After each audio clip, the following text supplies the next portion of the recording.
قد نعلم انہ لیحزنک الذی یقولون. اب بڑے یہ ایک سخت قسم کے ٹاپک کی طرف روئے سخن جا رہا ہے. یہ وہ آیات ہیں جو دنیا میں پڑھنا گستاخی شمار کی جاتی ہے. یعنی قرآن حکیم میں اتنی سخت آیات نبی علیہ السلام کے حوالے سے. اسی لیے آپ دیکھیں کہ اس میں حالانکہ بالکل سنگولر کے سیغوں سے نبی علیہ السلام کو ڈائریکٹ اللہ تعالیٰ خطاب کر رہا ہے، لیکن آپ احمد صاحب بریلوی صاحب کا ترجمہ اٹھائیں گے تو وہ ترجمہ کر دیں گے اے سننے والے، یعنی آڈینس جس کے اوپر قرآن پڑھا جا رہا ہے اس کو کہا جا رہا ہے. حالانکہ یہ نبی علیہ السلام کو کہا جا رہا ہے، آپ کے ذریعے سے ہمیں بھی ہے، لیکن اس کے اولین مخاطب اللہ کے محبوب ہے صلی اللہ علیہ وسلم. لیکن یہ اب یہ میرے پاس جو ترجمہ رکھا ہوا ہے یہ پیر کرم شاہ صاحب کا ہے، انہوں نے بریکٹ میں لکھا ہے اے حبیب. اب آگے چل کے پتہ نہیں کیا کرتے ہیں، جب وہ سخت آیات آئیں گی وہ پھر تفسیر میں اپنا روح راضی کر لیتے ہیں. بے شک ہمیں خوب معلوم ہے کہ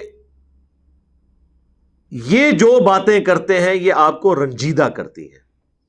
قد نعلم انہ لیحزنک الذی یقولون، جو یہ آپ کے بارے میں باتیں کرتے ہیں نا، یعنی کبھی قرآن کو جھٹلا دیا، کبھی آپ پہ پھپتیاں کس دی، کبھی کہہ دیا کہ یہ کیسا رسول ہے بازاروں میں چلتا ہے، اور اس پہ آسمان سے فرشتہ کیوں نہیں نازل ہوا، اس کو وہ معجزہ کیوں نہیں دیا گیا جو اگلے انبیاء کو دیے گئے. ان ساری باتوں سے نا آپ کو ظاہر ہے دکھ تو ہوتا ہے، غم تو ہوتا ہے. اور میں نے آپ کو سورۃ الانعام کے سٹارٹ میں آپ کو بتایا کتنا میں نے تقریباً 40 منٹ لگائے تھے کہ اس کا مرکزی ٹاپک یہ ہے کہ اس نبی کو معجزہ کیوں نہیں دیا گیا، اور اس کا جواب اللہ نے دیا ہے کہ اس نبی کا معجزہ ہے قرآن. اس لیے دیکھیں یہ پوری سورت قرآن کے گرد گھومے گی کہ جس طرح اگلے انبیاء کا معجزہ ہوتا تھا فزیکل فینومینا آف نیچر کو توڑنے والا جس پہ دعوی نبوت تھا، ویسے حضور کے کئی معجزات ہیں. دعوی نبوت والا معجزہ جس طرح موسیٰ علیہ السلام کے لیے لاٹھی تھا، حضرت عیسیٰ علیہ السلام کے لیے مردوں کو زندہ کرنا تھا، اور باقی پیغمبروں کے لیے حضرت صالح علیہ السلام کے لیے اونٹنی کا معجزہ تھا. اس طرح کا جو معجزہ ہے نا وہ ہمارے نبی علیہ السلام کے کیس میں قرآن ہے. تو اے نبی ہمیں خوب معلوم ہے کہ آپ کو بڑا دکھ ہوتا ہے جب یہ آپ کے بارے میں باتیں کرتے ہیں کہ اس کو پیغمبر کو معجزہ کیوں نہیں دیا گیا. اور یہ یاد رکھیے گا سورۃ الانعام اس وقت نازل ہوئی ہے جب 2/3 قرآن نازل ہو چکا ہے. یہ مکی دور کی آخری سورت ہے. 13 سال حضور کا یہ باتیں سننی پڑی ہیں کہ تم کہہ رہے ہو کہ فلاں پہ عذاب آ گیا، فلاں نبی یہ کرتا تھا، تم بھی کر کے بتاؤ نا یہ سب کچھ. تو جب یہ آپ کے بارے میں باتیں کرتے ہیں تو اب اللہ تعالیٰ دیکھیں کیا جواب دے رہے ہیں. ہائے ہائے ہائے. فَإِنَّهُمْ لَا يُكَذِّبُونَكَ، تو اے نبی بے شک یہ تمہیں تو جھوٹا نہیں کہہ رہے، وَلَكِنَّ الظَّالِمِينَ بِآيَاتِ اللَّهِ يَجْحَدُونَ، بلکہ یہ ظالم تو اللہ کی آیات میں جھگڑا کر رہے ہیں. اے نبی یہ اگر کسی کو ٹینشن لینی ہے یا کسی کو اس بات کا غم ہونا چاہیے تو مجھے ہونا چاہیے، کیونکہ یہ آپ کا جو انکار کر رہے ہیں وہ اس وجہ آپ کو تو مانتے ہیں بحیثیت انسان کے، اللہ کے نبی کو صادق اور امین نہیں مانتے تھے، آنکھوں کا تارا نہیں مانتے تھے. آج اگر یہ آپ کے خلاف ہوئے ہیں نا تو میری وجہ سے ہوئے. ہائے ہائے ہائے. اور ہم بھی آپ کو کہتے ہیں کہ اگر آج لوگ آپ لوگوں کے خلاف ہیں تو آپ ٹینشن نہ لیں، یہ اللہ اور اس کے رسول کی وجہ سے ہوئے ہیں. ان کو جہنم میں جانے دیں اگر یہ بات نہیں مانتے، ہمارا کیا لے رہے ہیں. اگر کوئی شخص قرآن و سنت کی دعوت سن کے حق قبول نہیں کرتا تو اس سے میری آخرت میں کیا فرق پڑتا ہے؟ اپنی آخرت خود برباد کر رہا ہے. تو اے نبی یہ آپ اتنا غم نہ کھائیں، یہ آپ کا انکار تو بات کی بات ہے، اصل میں تو یہ ہمارا انکار کر رہے ہیں کہ ہم نے آپ کے اوپر قرآن نازل کیا، یہ ان آیات کو نہیں مان رہے، اس میں جھگڑا کر رہے ہیں. یہ حضور کو تسلی دی جا رہی ہے کہ آپ نے ٹینشن نہیں لینی، اور آپ کو بھی ہم یہ سمجھاتے ہیں کہ آپ کا کام صرف بتانا ہے، کوئی مانتا ہے مانے، کوئی نہیں مانتا نہ مانے. وما علینا الا البلاغ، ہمارے ذمہ تو نہیں مگر پہنچا دینا. اے نبی ہم آپ سے نہیں پوچھیں گے کہ لوگ جہنم میں کیوں گئے. سورۃ البقرہ،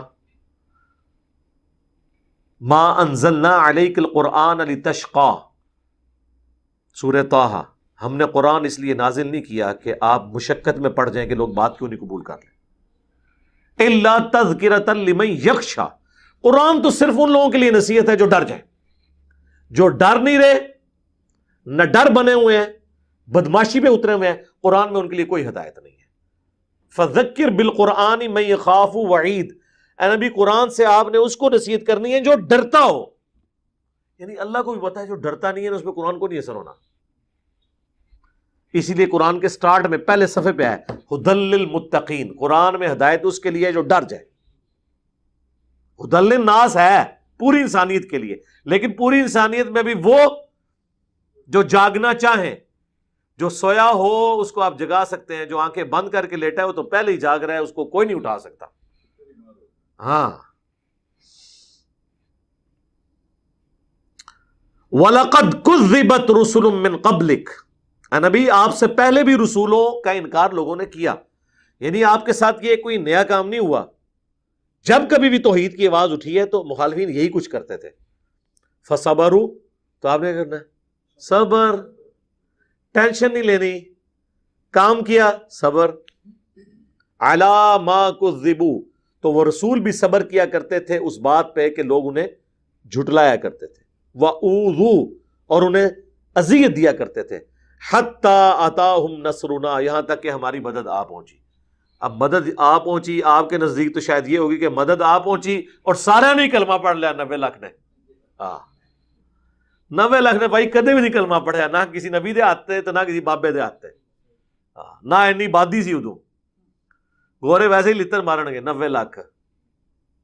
اللہ کی مدد کیا آئی کہ نوح علیہ السلام کے 78 ایمان والے ان کے ساتھ بچا لیے گئے اور ان کا بیٹا، ان کی بیوی اور پوری قوم غرق.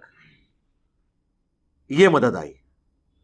لوط علیہ السلام کی 2 بیٹیاں بچا لی گئی ان کے ساتھ، ان کی اپنی بیوی اور پوری قوم پتھروں کی بارش سے برباد.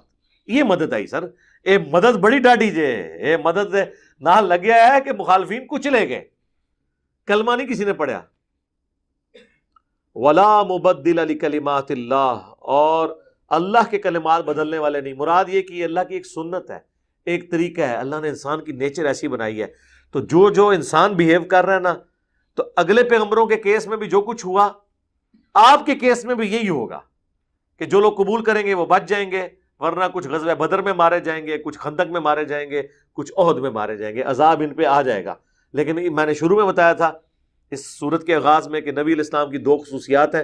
آپ کا معجزہ قرآن ہے، اور آپ کے کیس میں عذاب استیصال جو اگلے انبیاء کی قوموں پر چنگھاڑ کے ذریعے سمندر میں غرق کر کے پتھروں کی بارش سے، آگ کی بارش سے آیا کرتا تھا، ہمارے نبی کے کیس میں وہ تلوار کے ذریعے آیا کہ تلوار کے ذریعے وہ لوگ قتل ہوئے.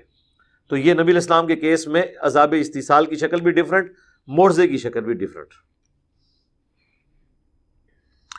وَلَقَدْ جَاءَكَ مِن نَبَإِ الْمُرْسَلِينَ، اور بے شک آپ کے پاس اگلے رسولوں کی خبریں آ چکی ہیں. یعنی 2/3 قرآن میں ہم آپ کو بتا چکے ہیں کہ اگلی قوموں کے ساتھ کیا ہوا. تو بس آپ نے صرف صبر کرنا ہے. آپ کے مخالفین کے ساتھ بھی ایسا ہوگا. اب وہ سخت ترین آیت آ رہی ہے، اور یہ وہ آیات ہیں جن کا درس دینا مسلمانوں کی اکثریت کے نزدیک گستاخی ہے، حرام ہے، توہین رسالت ہے. حالانکہ میں یہ کہتا ہوں یہ قرآن پاک کی وہ آیات ہے کہ جو اس بات پر شاہد ہیں کہ یہ کتاب اس پیغمبر نے نہیں لکھی، ورنہ کوئی شخص، کوئی بھی ذی شعور شخص اگر کتاب خود لکھے تو اپنے بارے میں ایسی سخت باتیں نہیں لکھتا. ان سخت آیات میں سے ایک آیت یہ ہے وَإِن كَانَ كَبُرَ عَلَيْكَ إِعْرَاضُهُمْ، اور اے نبی اگر تمہیں دعوت حق قبول نہ کرنے والوں کا معاملہ، ان کا اعراض کرنا، آپ کی دعوت سے منہ پھیر لینا گراں گزر رہا ہے، اور آپ اس چیز کا دکھ اور تکلیف محسوس کرتے ہیں.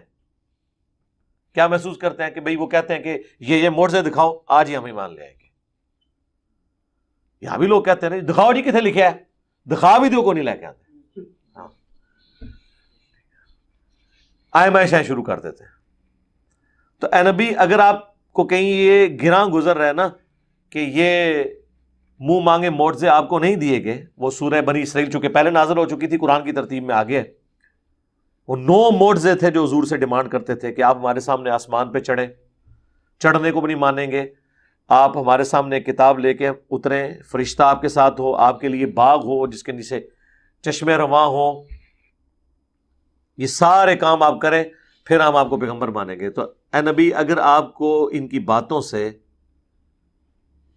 گراں گزر رہی ہیں آپ پہ یہ باتیں، فَإِنِ اسْتَطَعْتَ أَن تَبْتَغِيَ نَفَقًا فِي الْأَرْضِ، تو اگر آپ سے ہو سکتا ہے نا تو آپ کوئی زمین میں سرنگ تلاش کر لیں، اَوْ سُلَّمًا فِي السَّمَاءِ، یا آسمان میں سیڑھی لگا لیں، فَتَأْتِيَهُمْ بِآيَةٍ، اور آپ کوئی معجزہ لا کے دکھا سکتے ہیں نا خود سے، تو لا کے دکھائیں۔ جی ہاں، کتنے سخت الفاظ ہیں۔ یعنی زمین میں کوئی سرنگ تلاش کر لو یا آسمان پہ چڑھ جاؤ، اگر سیڑھی لگا سکتے ہو، لاؤ کچھ کر کے دکھاؤ کوئی کرتب، اور ان کو کوئی معجزہ دکھا کے بتا دو۔ ظاہر ہے مطلب یہ ہے کہ آپ کہاں سے کر سکتے تھے؟ وہ تو صرف شیخ عبد القادر جیلانی کی شان ہے، ہاں، کیونکہ وہ کہانی ہے۔ وَلَوْ شَاءَ اللَّهُ لَجَمَعَهُمْ عَلَى الْهُدَى، اور اگر اللہ تعالیٰ چاہتا تو سب کو ہدایت پہ جمع کر دیتا۔ اب یہ حضور کو تسلی دی جا رہی ہے، غصہ بھی نبی علیہ السلام پہ نہیں ہے، کافروں پر ہے۔ آپ کو تسلی دی جا رہی ہے کہ اگر ہم نے زبردستی ایمان دینا ہوتا اور ان کی منہ مانگی ڈیمانڈز پوری کرنی ہوتی تو اللہ تعالیٰ تو سب کو ہی آنے واحد میں ابو بکر عمر عثمان علی بنا دے، سب کو ہدایت پہ جمع کر دے، اور کیا ہوا ہے نا۔ عرب فرشتے ہدایت میں ہے نا، فرشتوں میں تو کافر کوئی نہیں ہے نا، سارے مسلمان ہیں نا۔ تو اللہ نے تو مخلوق انسان بنائی اس لیے تھی کہ فرشتے وہ تھے جو اللہ کی وجہ سے اللہ کو مانتے تھے، اور انسان وہ ہے جو اپنی چوائس سے اپنے رب کو چوز کرتا ہے۔ اسی لیے جنت فرشتوں کے لیے نہیں ہے، جنت انسانوں کے لیے، کیونکہ وہ اپنی مرضی سے اپنے رب کو مانتے ہیں۔ تو اے نبی آپ نے ٹینشن نہیں لینی، یعنی مراد یہ ہے کہ اصل مقصد یہ نہیں ہے کہ اس سال رائے ونڈ میں 20 لاکھ ہیں اور اگلی دفعہ 30 لاکھ جمع ہو، یہ اللہ کی خواہش نہیں ہے۔ یا ملتان اجتماع میں اس دفعہ 20 لاکھ ہیں تو اگلی دفعہ 40 لاکھ ہو جائے، نہیں، یہ ڈیمانڈ نہیں ہے۔ اگر اللہ نے ایسے کرنا ہوتا تو خود ہی کر دیتا، آپ کو ان تکلیف سے، جنگوں سے، فاقوں سے، کافروں کی باتوں سے، گالیوں سے نہ گزرنا پڑتا، ساروں کو ہی اللہ تعالیٰ ایک نگاہ مار کے کر دیتا۔ یا یہ اللہ کر سکتا ہے یا بابے کر سکتے ہیں، پیغمبر تو کر ہی نہیں سکتے، اس لیے کہ پیغمبروں کی جتنی باتیں ہیں وہ صحیح ہیں، بابوں کے بارے میں تو کہانی ہے، آپ جتنی مرضی بنا لیں۔ اگر اللہ چاہتا تو سب کو ہدایت پہ جمع کر دیتا، فلا تکونن من الجاہلین، تو اے نبی تم، اب یہ جاہل عربی میں بھی لفظ استعمال ہوتا ہے، اردو میں بھی، ان لوگوں میں شامل نہ ہو۔ چلیں ہم اس کا ذرا ہلکا ترجمہ کر لیتے ہیں، جو حقیقت سے بے خبر ہے، یا اے نبی آپ جذباتی نہ ہو۔ ڈاکٹر اسرار صاحب نے یہ ترجمہ کیا تھا۔ ظاہر ہے جی وہ یہ ترجمہ کون کر سکتا ہے؟ یہ لوگ تو گستاخی کا فتویٰ لگا دیں گے، لیکن یہ بھول جاتے ہیں کہ کہنے والا اللہ ہے، وہ اپنی مخلوق سے جس لہجے میں مرضی بات کرے، اس نے احترام کے ساتھ بات کرنی ہے اس کی، اور اپنے نبی کے ساتھ فرینکنس ہے، وہ جیسے مرضی بات کرے۔ یہ آپ بھی ہم ترجمہ کرتے ہیں، یہ نبی علیہ السلام کو، اور شکر ہے اللہ کا فضل ہے عربی میں آپ ہے ہی کوئی نہیں ہے، سب بھی تم ہے۔ آپ کو پتا ہے جس طرح انگلش میں یو ہے نا، اے ساری مصیبتیں اردو دی ہیں جی، آپ اور تم۔ عربی میں آپ ہے ہی نہیں ہے، سب تم ہے۔ احمد بریلوی صاحب نے ترجمہ کیا قل کا، اے نبی تم فرماؤ، بڑا پیارا ترجمہ ہے۔ یعنی اللہ اپنے نبی کو یہ نہیں کہے گا آپ، خالق مخلوق کا فرق ہے، تم۔ لیکن جب نبی علیہ السلام کو کہا جائے گا نا کہ آپ نے امت سے بات کرنی ہے، تو یہ کہا جائے گا اے نبی تم فرماؤ، امت کو آپ فرما رہے ہوں گے، لیکن اللہ اپنے پیغمبر سے تم سے بات کرے گا۔ پیغمبر کا امت کو کہنا نہیں ہوگا، فرمانا ہوگا، کیونکہ وہ اللہ کا حکم پہنچا رہے ہوں گے۔ تو وہ بالکل صحیح ترجمہ کیا ہے۔ انما یستجیب الذین یسمعون، حق بات تو صرف وہی قبول کرتے ہیں جو بات سن لیتے ہیں۔ یہ اللہ نے تھم رول بتا دیا۔ یہ میں کہتا ہوں جی چند جو بڑی آیات ہے نا جن کو بیج پہ لکھ کے یہاں لگانا چاہیے، ان میں سے ایک آیت یہ ہے انما یستجیب الذین یسمعون، حق بات تو صرف وہ لوگ قبول کرتے ہیں جو بات سن لیتے ہیں، والموتى یبعثهم اللہ ثم الیہ یرجعون، اور جو مردے ہیں یعنی عقل استعمال نہ کرنے والے گویا کہ مردے ہیں، ان کو تو اللہ قیامت کے دن ہی اٹھائے گا اور وہ اس کی طرف لوٹائے جائیں گے۔